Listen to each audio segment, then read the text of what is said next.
के चलते जब सारे स्कूल, कॉलेजेस, ऑफिसेज बंद है, जिसकी वजह से लोग घर में ही रह के डिजिटल माध्यम के द्वारा काम कर रहे हैं। लोग कई तरीके के ऐप का यूज़ कर रहे हैं ताकि वह एक दूसरे के कनेक्ट में रह सकें। इन्हीं सब में से एक पॉपुलर ऐप है जूम, जो कि आजकल सबसे ज़्यादा प्रचलित है, क्योंकि यह एक तो सबसे ज़्यादा यूज़र फ्रेंडली भी है और इसमें कई सारे फीचर्स भी हैं।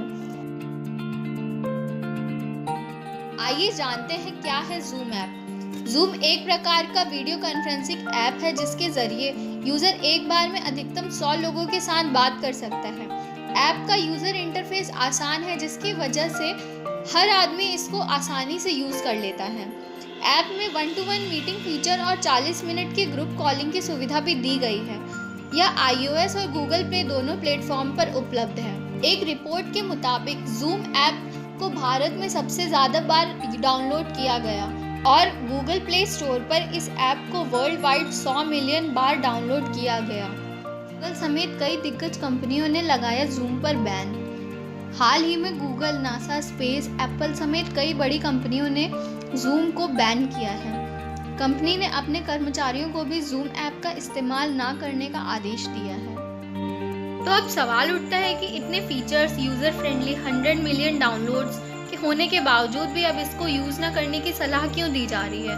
क्यों इसकी सिक्योरिटी को लेके सवाल उठाए जा रहे हैं? उनको इंस्टॉल करने के बाद इसमें कई तरीके की परमिशंस मांगी जाती हैं, जैसे कि कैमरा, माइक्रोफोन, और एक बार परमिशन मिल जाती है तो उसके बाद ऐप बनाने वाली कंपनी यूज़र का सारा डेटा बिना जानकारी के उसके एक्सेस कर सकती है। और जब दो लोग आपस में बात कर रहे होते हैं तो उनका डेटा डायरेक्टली दूसरे यूज़र के पास ना जाके वो पहले चाइना में सर्वर के पास जाता है और उसके बाद ही दूसरे के पास पहुंचता है, जिसकी वजह से बीच में कोई भी उसका गलत इस्तेमाल आराम से कर सकता है। जूम का दावा था कि इसमें एंड टू एंड एन्क्रिप्शन की सुविधा दी गई है, जिसका मतलब ये होता है कि वो कोई भी डेटा कोड के फॉर्म में सर्वर पे जाता है और कोड के फॉर्म में ही दूसरे के पास पहुंचता है, यानी कि बीच में तीसरा इसको इंटरफेयर नहीं कर सकता। और इनका ये दावा झूठा निकला, जिससे इन पे सवाल उठना शुरू हो गए। सुनने में ये भी आ रहा था कि जूम कंपनी अपने यूजर्स का डेटा फेसबुक कंपनी को बेच रही है। जूम के सीईओ मिस्टर एरिक युवान ने माफ़ी मांगी और अपनी गलतियों को फिक्स करने का प्रॉमिस किया। हाल ही में आई एक रिपोर्ट से ये पता चला है कि जूम कंपनी ने जितने भी सिक्योरिटी रिलेटेड इश्यूज थे उसको सही कर लिया है। बात आती है कि इसको यूज़ करें या फिर ना करें।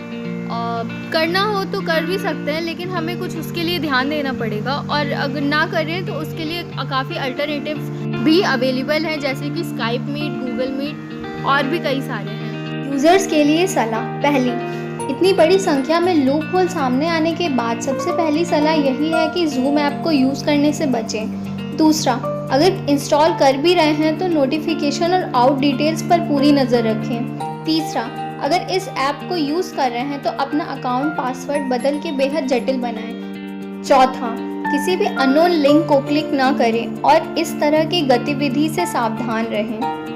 और पांचवा, यूज़र साइबर की AML ब्रीच सर्विस या फिर आई हैव बीन पॉइंट पर जाकर चेक कर सकते हैं कि ईमेल एड्रेस हैक्ड है या नहीं।